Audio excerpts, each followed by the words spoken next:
জি, আপনাকে ধন্যবাদ। আমি এই মুহূর্তে অবস্থান করছি রাজধানীর শেরেবাংলা নগরে, যেখানে শহীদ রাষ্ট্রপতি জিয়াউর রহমানের মাজারটি অবস্থিত। আপনারা জানেন যে বাংলাদেশের সর্ববৃহৎ রাজনৈতিক দল বাংলাদেশ জাতীয়তাবাদী দল বিএনপির আজ ৪৭তম প্রতিষ্ঠাবার্ষিকী।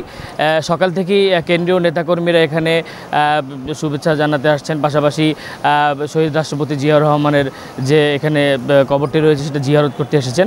আসলে প্রেক্ষাপট ভিন্ন হওয়ার পর থেকে বাংলাদেশ জাতীয়তাবাদী দল বিএনপি উৎসবমুখর পরিস্থিতিতে এই প্রথম কোনো প্রতিষ্ঠাবার্ষিকী কেন্দ্রীয় নেতাসহ তৃণমূলের বাংলাদেশের সবগুলো জেলা থেকে আগত যে নেতাকর্মীরা আসছেন।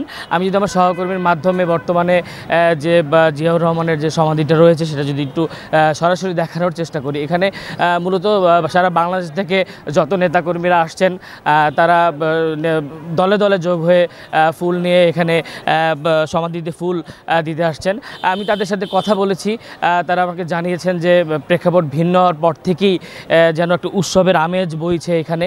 এছাড়া এর আগে গত ১৭ বছরে ফ্যাসিস্ট আওয়ামী সরকারের আমলে তারা এত সুন্দর করে এত জাঁকজমকভাবে তারা এত সুন্দর করে কখনোই এই ধরনের প্রতিষ্ঠাবার্ষিকী তারা এভাবে উৎসবমুখর পরিস্থিতি কখনোই তারা পালন করতে সক্ষম হয়নি।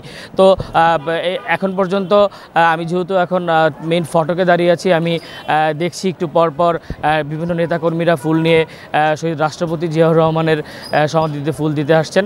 তো তারা একটা কথাই বলছেন, আগামীর দেশ যেন সুন্দর এবং সুসংগঠিত হয়, এবং তাদের আজকের প্রতিষ্ঠাবার্ষিকীর একটাই বার্তা থাকবে, আগামী নির্বাচনে বাংলাদেশ জাতীয়তাবাদী দল বিএনপি যেন জয়লাভ করে সরকার গঠন করে একটি সুন্দর বাংলাদেশ উপহার দেয়, এটাই তাদের মূল লক্ষ্য। তো এই ছিল জাতীয় শেরেবাংলা নগর থেকে শহীদ রাষ্ট্রপতি জিয়াউর রহমানের কবর থেকে প্রতিষ্ঠাবার্ষিকীর সর্বশেষ অবস্থা।